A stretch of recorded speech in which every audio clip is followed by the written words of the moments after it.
ልጆችሽን በቃል እግዚአብሔር የማነጽ የማሳደግ የኔ መንፈሳዊ ውዴታ ብቻ ሳይሆን ግዴታዬም ጭምር ነውና ከጎናችኋለሁ፣ አልለይም። ላንቺም ለልጆችሽም እግዚአብሔር መጽናናቱን ይስጥሽ። በርቺ። ቀደም ብለሻል። አንድ ሁላችንን ልባችንን ረፍ ያደረገ ቃል ስትናገር ሰምታችኋል። ልጀግን የመጣሁት አወቅሁት። አሁን ልጆቼን ማሳደግ አለብኝ። የባለቤቴን የአካሌን ድርሻ የሰጠኝን በረከት አደራውን በሕዝብ ፊት ልቀበል ነው የመጣሁት ብላለች። አደራው ያንቺ ብቻ አይደለም፣ የሁላችንም ነው። አንቺ ጎበዝ ከሆንሽ ደግሞ እኛም ከጎንሽ አለን። በርቺ።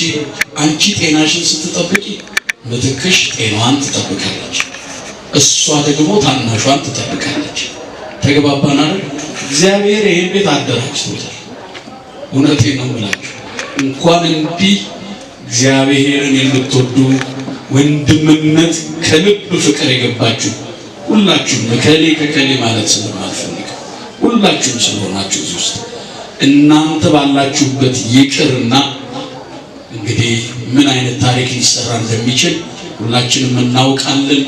እግዚአብሔር ያገለገለው የለፋበት በየቦታው ሲሄድ ገዳማቱን በማስተዋወቅ የተሰጠውንም የኑሮ የትዳር ኃላፊነት በአግባቡና በእጅጉ በመወጣት እግዚአብሔር የሚወደውን ስራ የጠራውን ልጁን አባቶቹ ባሉበት መካነ ዕረፍት ያሳርፈልን።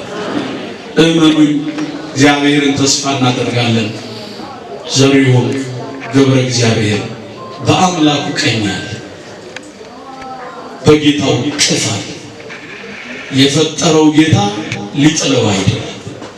መሐሪ አምላክ፣ ይቅር ባይ አምላክ በተላለፈው ኃጢአቱ በማወቅ ባለማወቅ ስለሰራው ኃጢአቱ ከምድር እኛ እዚህ ሆነን ይቅርታን እንለምናለን። በሰማይ ደግሞ ደጁን ከፍቶ እጁን ዘርግቶ የሚቀበለው ንጉሱ ደጅ፣ አባቱ ደጅ፣ ውጣ የማይለው ደጅ፣ ውጣ ውረድ የማይለው ደጅ፣ በዚህ ግባ በዚህ ውረድ የማይለው ደጅ አባቱ ቅፍ ላይ ነው ያለው። ዛሬ የዘሪሁን ነፍስ ሁሉንም ተቀብላለች፣ ሁሉንም አይታለች። ሕያዊት ናት፣ ልባዊት ናት፣ ነባቢት ናት። ሕያው ስትሆን ለዘላለም፣ ልባዊት ስትሆን ደግሞ ይሄ መሰባሰባችንን የወንድሞቿን ፍቅር አይታለች። ነባቢት ስትሆን ደግሞ ሁሉን በአምላኳ ፊት ያቀረቡትን በስም ያቀረቡትን መስዋዕት ተቀበልልኝ፣ ይቅር በለኝ ትላለች። እኛም ይቅር በል እንላለን። ይቅር